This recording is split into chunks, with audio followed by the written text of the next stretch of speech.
On this edition of Southern Newsweek, protesters make their voices heard regarding a proposed international airport in Terrace.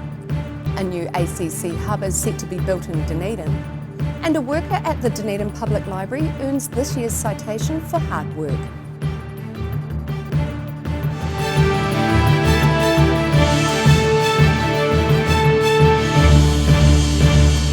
Kia ora, good evening, I'm Melissa Barton. Dunedin High School pupils voiced their thoughts at a Central Otago District Council meeting about the proposed jet-capable airport in Terrace.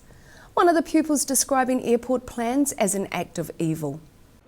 The Central Otago District Council got to hear some of the pros and cons about plans to build a jet-capable airport in the quiet rural settlement of Terrace, located along State Highway 8, about 30 kilometres from both Wanaka and Cromwell.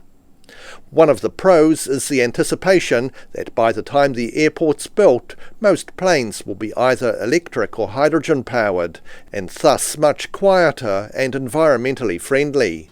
But that didn't wash with a number of objectors who'd travelled up from Dunedin. Technology is absolutely available to change, but I don't believe in 10 years we will have hydrogen aeroplanes that are actually capable of transporting that many people. I think we're probably not that far ahead in the technology game yet. Currently now we are in a climate crisis, and any emissions is more emissions, and that is not something we need to be looking into doing, especially now. Supporting or allowing it to continue would be an act of evil by the council. Climate crisis will impact the young people more, so it is more important for us to step up, and the old people should be speaking on behalf of us, but they aren't, so we have to do it ourselves. The proposed airport is a development by Christchurch International Airport, which has already spent $45 million buying up farmland around Terrace. Rhys Boswell, who's the airport's General Manager of Sustainability and Planning, says he's confident the new airport will be far more efficient and environmentally friendly than current airports. What we're saying with this project is we acknowledge that the future has to be better than the past and better than the present. And that's why we are being curious about this project. We think that it does have a role to play in delivering that better future. And absolutely, I have children. I hope they have children. We all want to leave a lasting legacy that is to the greater good. In Alexandra, the South Today. Dunedin rehabilitation facility Moana House has sold Christmas trees as an annual fundraiser for more than 30 years. The organisation says that felling the pines in the Blue Mountains also serves another purpose. Dunedin rehabilitation facility Moana House has been selling fresh Christmas trees every year for more than 30 years, and they're back at it this year. Program Director Claire Aitken says business is always brisk. Oh, very good. We sell out every day and wait for a new lot from the Blue Mountains about 3 o'clock each afternoon. The organisation provides genuine therapeutic services for adult male offenders who wish to change their lives for the greater good. The annual fundraiser gives those on the program meaningful occupation, as well as serving other functions. Yes, right. So we get rid of wilding pines and gives the community a service as well. Claire Aitken says the organisation has expanded significantly in recent years, from one house to several properties halfway up Dunedin's High Street. She says the services they provide have also expanded too. We've got a significant community-based service now in terms of our aftercare program, and so that means we have 3 staff who are able to offer extensive follow-up for people who are in the process of leaving the program and settling in the community, so that's something that we've only been able to do in recent times. Funds raised from the sale of wilding pines chopped down by the gents on the program goes to special projects, including refurbishment of existing buildings. So we've completed our new build out the back of 403. It's called Maturaki, and we're currently refurbishing our other houses, and one's almost finished and the others are being double glazed. Yeah. Trees are on sale daily outside Moana House until December 21st, or as Aitken says, when people stop buying trees, or when the forest closes for the year. In Dunedin, the South Today. A bumpy old car park in Dunedin's Dowling Street is set to become the site of a stylish new building for the ACC. Currently, the corporation's staff work at 4 different locations across the city, and the new building is set to provide them one purpose-built office. Dunedin's Dowling Street car park is to be the site of a new 4-storey office building for the ACC. Chief Executive Scott Pickering says the project is a 50-50 venture between Ngāi Tahu and the ACC, with the Accident Compensation Corporation leasing the building from Ngāi Tahu for 20 years. Ngāi Tahu worked very closely with the Dunedin City Council through this process. The council have been very, very supportive, and it's just a fabulous location. The development is to incorporate sustainable design features, including bike parks and multiple charging stations for electric vehicles.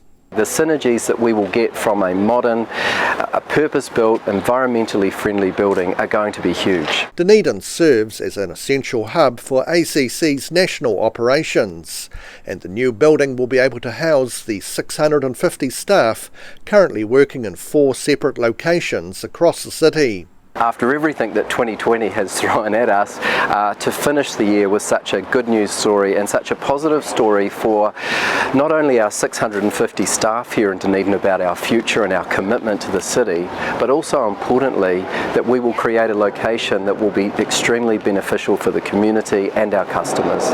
Construction of the building is expected to start next year and be completed in 2024. In Dunedin, the South Today.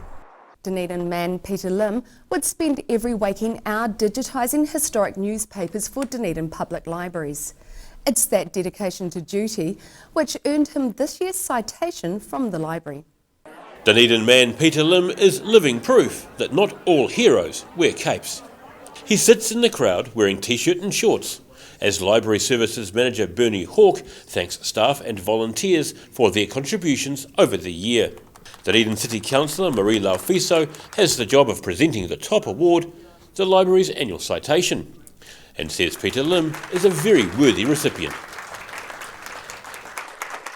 He's done almost 45% of the digital logging of 190,000 newspaper articles, so that's amazing. And I just encourage people to support the library and volunteers such as Mr. Lim. Peter Lim's mother, Tong Siu, says Peter is what's known as a high-functioning autistic person who enjoys data entry and spends about 4 hours a night inputting Otago newspaper records from 1851 to 1993, as he has done for a few years.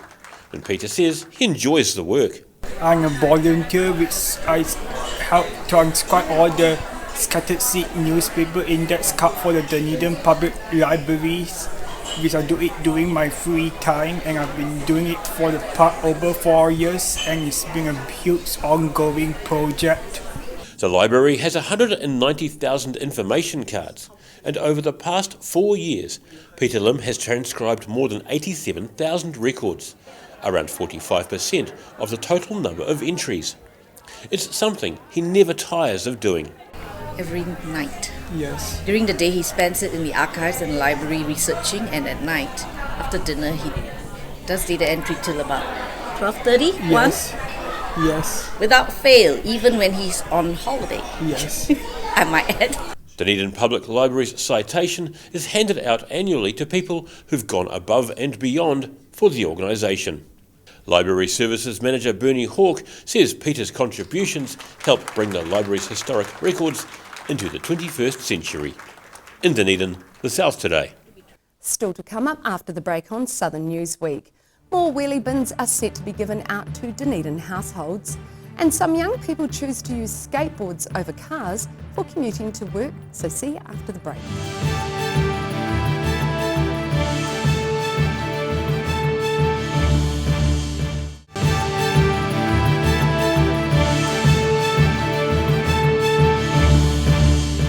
Welcome back. Dunedin City Councillors have voted in favour of at least 4 rubbish and recycling bins per household. The cost to ratepayers could be well over $300 a year. Black plastic bags have to go. and be replaced with bins to ensure the safety of rubbish collectors. So that means one extra wheelie bin per household. The Dunedin public were asked earlier this year for feedback on two proposals put forward by the City Council. Idea 1 was to continue the current system, but with an extra bin to replace rubbish bags. Idea 2 is for a similar setup, but with an extra bin for green waste and food scraps. And this is the option that the Council has now voted for. If implemented, households can be expected to pay between an extra $200 and $240 a year in rates. But it's not over yet, with the possibility of the new bin being dedicated just to food scraps, and the addition of a fifth bin, this time for green waste. That would mean an extra $340 to $420 per year in everyone's rates. Councillors are due to consider funding options next year. In Dunedin, the South Today. Wanaka-based former BBC prop maker Peter Acas has been commissioned to make a World War II Tiger tank for next year's Warbirds over Wanaka event. It could have been just a simple two-dimensional cutout of a German Tiger tank, but that would have been too simple for someone who used to work on Doctor Who. The Warbirds over Wanaka air show is generally pretty spectacular, with many rare aircraft flying overhead.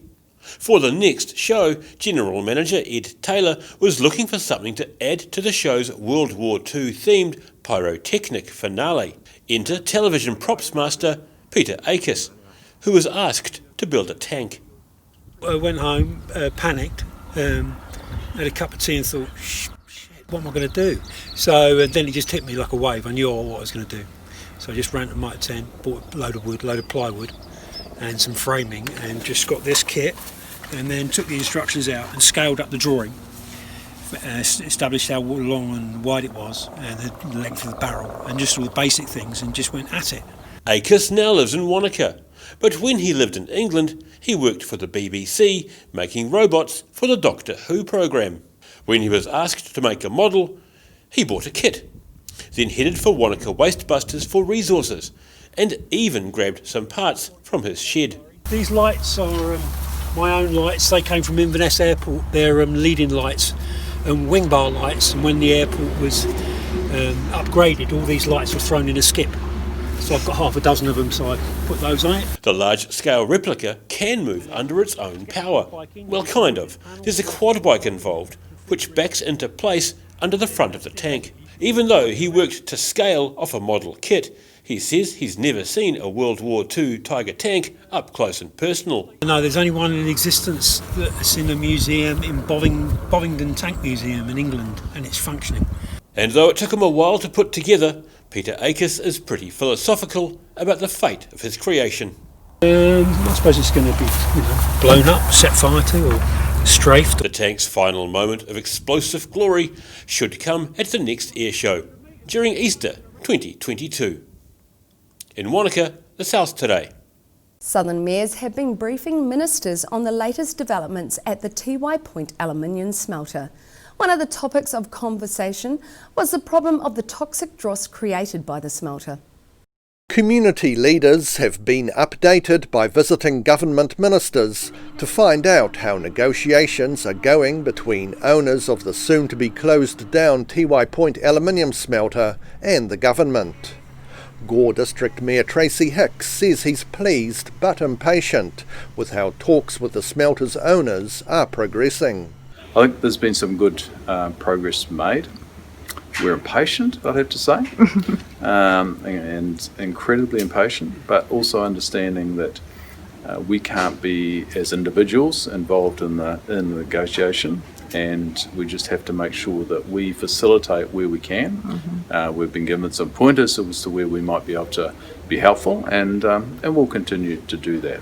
Hicks says the upcoming closure of the smelter is set to have a huge impact on Southland.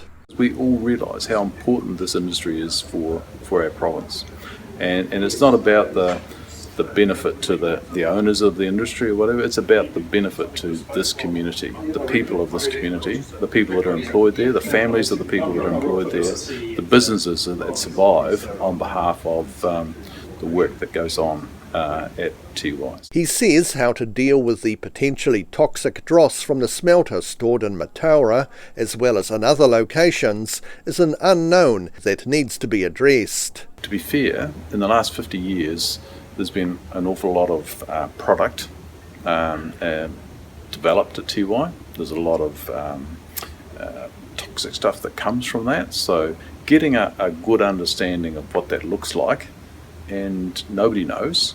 I don't think Rio know. We don't know. The government doesn't know.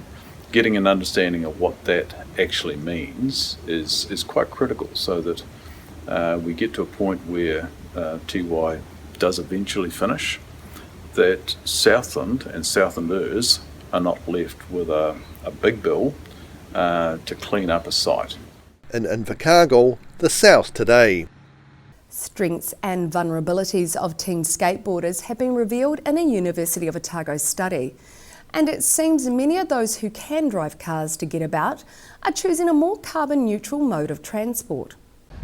University of Otago researchers have discovered the humble and in vogue again skateboard is the preferred mode of transport for some. It's super easy to get around, and it's fun, and it's exercise. And it's like when you're going from class to class, like you can just skate between it. You can't drive from class to class. I think it's just a lot easier in such a small city to skate. The university's figures show of the 775 southern young adults surveyed, 7% chose skating as their main mode of transport. 20-year-old university arts student Joel Fields is typical of the people studied and represents the demographic well. I know like a bunch of like people at university like will start skating when they come to Dunedin just because it's easy to get to and from class, and like, you know, they're just doing it as a mode of transport, and you can learn that.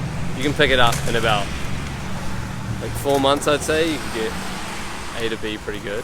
The university says this 7% reported higher levels of well-being, community connectedness and physical activity than those using any other mode of transportation.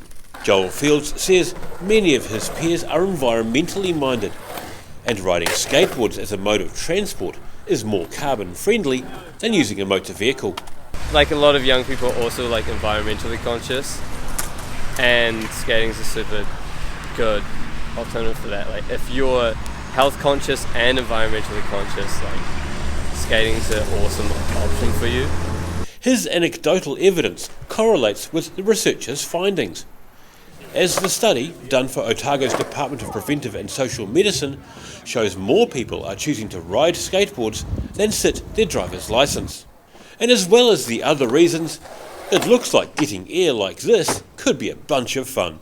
In Dunedin, the South Today. Still to come up after the break on Southern Newsweek, a 500-year-old waka continues its journey to public display, and Santa Land is visited by thousands in Cromwell, so catch this after the break.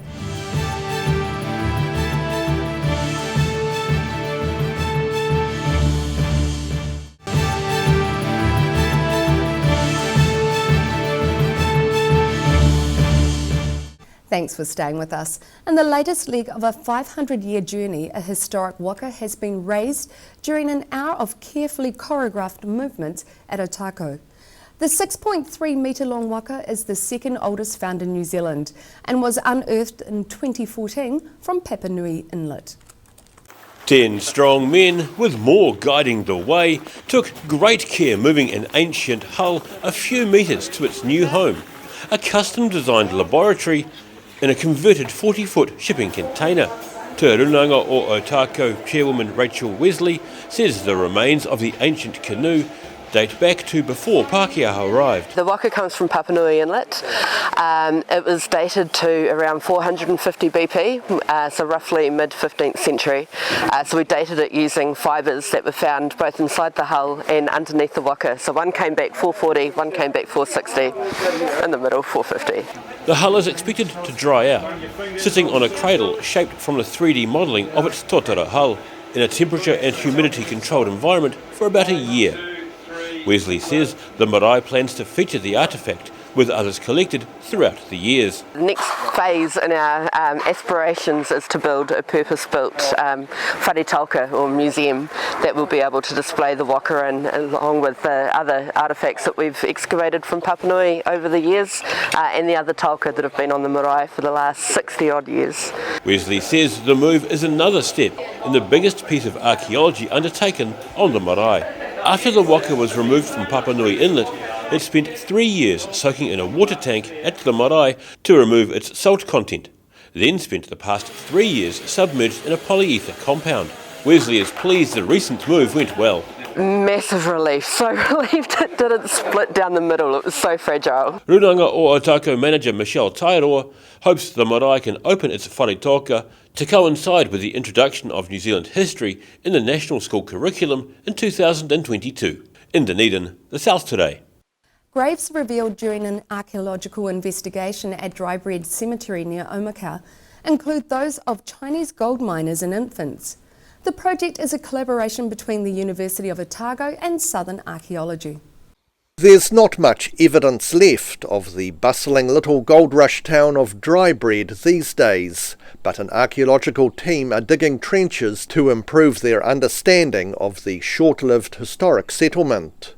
Dr. Peter Petchley of Southern Archaeology knows they're in the right place after lining up surrounding mountains with a sketch done in 1869, and there's a few other records of the era. And we've also got an 1872 map which shows huts still here well after the gold, 10 years after the gold rush, but there's still a few huts left here then.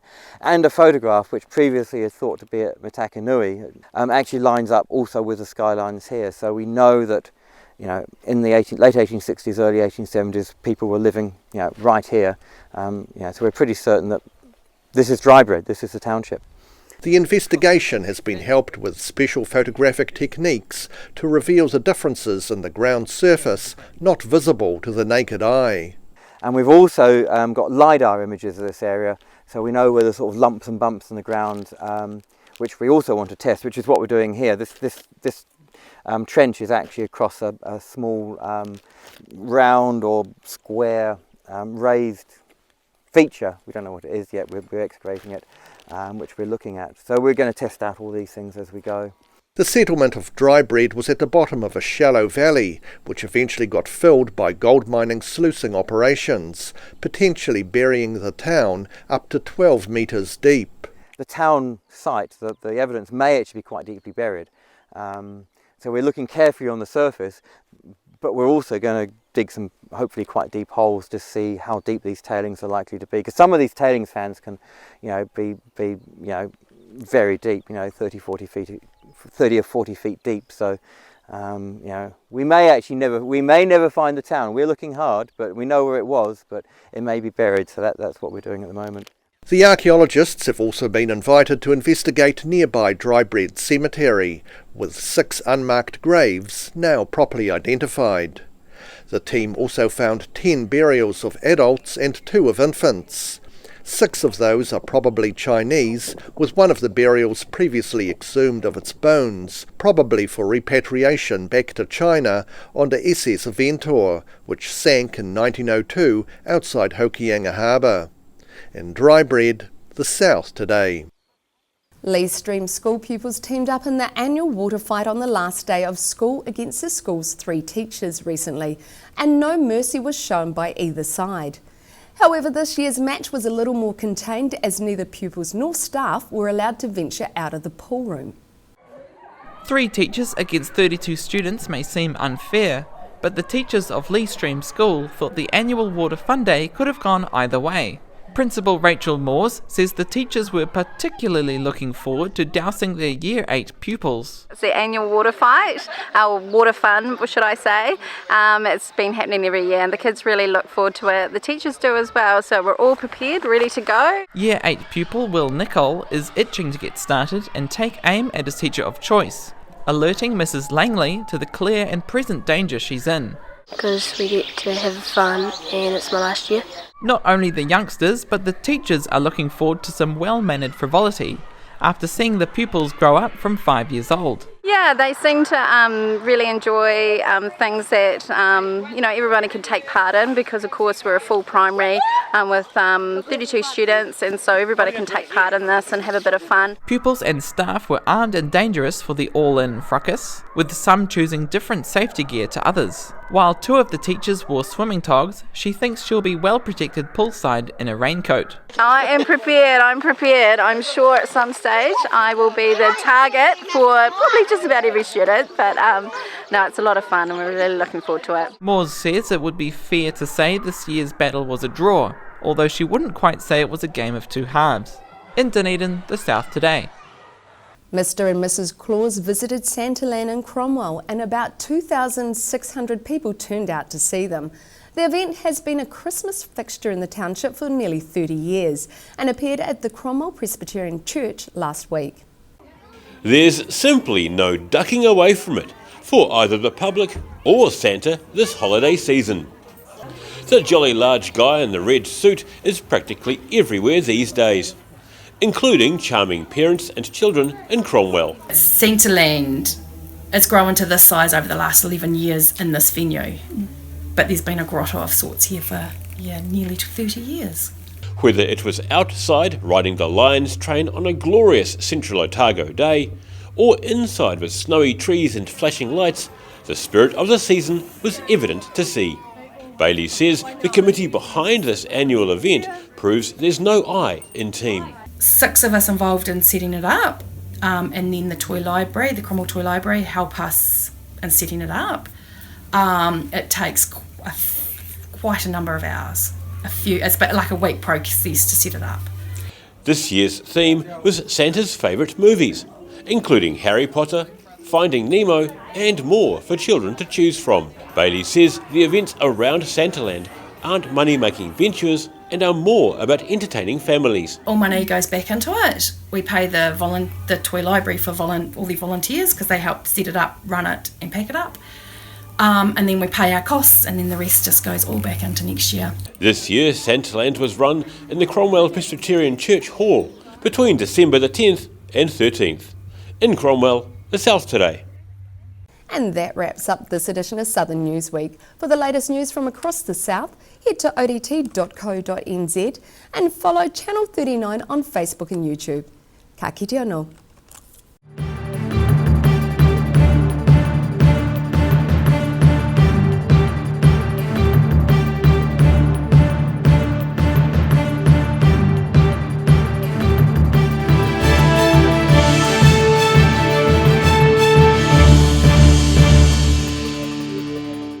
Supporting local content so you can see more of New Zealand on air.